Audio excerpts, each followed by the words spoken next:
बंगाल की खाड़ी से क्यों भगाए जा रहे जहाज और प्लेन? 24 से 25 सितंबर से पहले ऐसा क्या करने वाला है भारत? क्यों सहमे चीन, पाकिस्तान और यूरोप? भारत जल्द ही ऐसा टेस्ट करने वाला है जिसके बारे में एक नोटिफिकेशन जारी कर दिया गया है। भारत ने बंगाल की खाड़ी में 24 और 25 सितंबर के बीच संभावित मिसाइल परीक्षण के लिए नोटिस टू एयरमैन NOTAM अधिसूचना जारी कर दी है। द इकोनॉमिक टाइम्स की एक रिपोर्ट के अनुसार सितंबर में होने वाले इस मिसाइल परीक्षण की मारक क्षमता 1500 किलोमीटर से कम होने की उम्मीद है।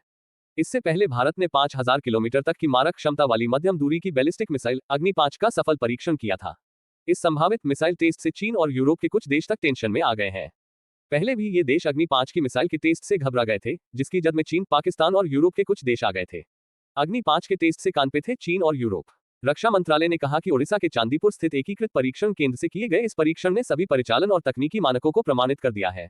रक्षा अनुसंधान एवं विकास संगठन DRDO और सामरिक बल कमान ने इस वर्ष की शुरुआत में मध्यम दूरी की अग्नि 5 बैलिस्टिक मिसाइल का सफल प्रक्षेपण किया। उस परीक्षण ने 5000 किलोमीटर तक की मारक क्षमता का प्रदर्शन किया, जिससे भारत की रणनीतिक पहुंच प्रभावी रूप से चीन के पूर्वी और उत्तरी क्षेत्रों और यूरोप के कुछ हिस्सों सहित महाद्वीपीय एशिया के अधिकांश हिस्से तक पहुंच गई। यह एक मील का पत्थर साबित हुआ, खासकर इसलिए क्योंकि यह कैनिस्टराइज्ड प्रणाली तेज तैनाती, बेहतर उत्तरजीविता और लंबी भंडारण क्षमता प्रदान करती है।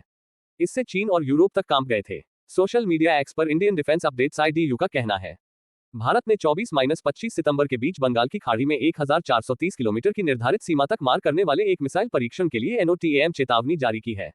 ये पैरामीटर DRDO की hypersonic long range antiship missile LRASHM 1 Mach 10 class 1500 kilometre की रेंज वाला हथियार के प्रोफाइल के मुताबिक है। अगर इसकी पुष्टि हो जाती है तो यह इस प्रणाली का दूसरा विकासात्मक परीक्षण होगा।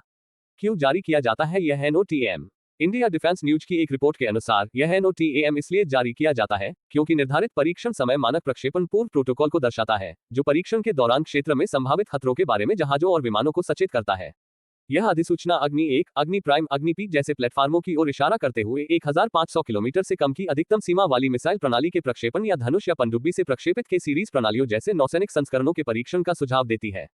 अपेक्षाकृत कम सीमा भारत की सामरिक और क्षेत्रीय निवारक संरचना के भीतर नई सटीक हमला प्रणालियों के विकासात्मक परीक्षणों की संभावना का भी संकेत देती है। भारत ने तेज कर दिए हैं मिसाइलों के टेस्ट। हाल के महीनों में भारत ने अपनी मिसाइल परीक्षण गति को तेज कर दिया है, जिससे नई क्षमताओं को प्रमाणित करने का एक पैटर्न रेखांकित होता है। अगस्त 2025 में भारत ने परमाणु सक्षम कम दूरी की पृथ्वी 2 और अग्नि I मिसाइलों के कई प्रक्षेपण किए, जिसमें सामरिक बल कमान को शामिल करते हुए नियमित उपयोगकर्ता परीक्षणों के माध्यम से तत्परता की पुष्टि की गई। त्रिभुज तैनाती से दुश्मन पर 3 ओर से वार। ये कम दूरी के निवारक हथियार देश की परमाणु त्रिभुज तैनाती रणनीति के निचले स्तर को भरने के लिए महत्वपूर्ण है। नवीनतम नोटम नियमित तैयारी अभ्यासों और नई क्षमता सत्यापन के संदर्भ में आता है। बंगाल की खाड़ी में होने वाला आगामी परीक्षण अग्नि 5 से काफी अलग है, क्योंकि 1500 किलोमीटर से कम की घोषित सीमा स्तरित प्रतिरोधक मैट्रिक्स के भीतर एक पूरी तरह से अलग मिशन को लक्षित करती है। इस श्रेणी की जमीन या पनडुब्बी से मार करने वाली बैलिस्टिक मिसाइलें क्षेत्रीय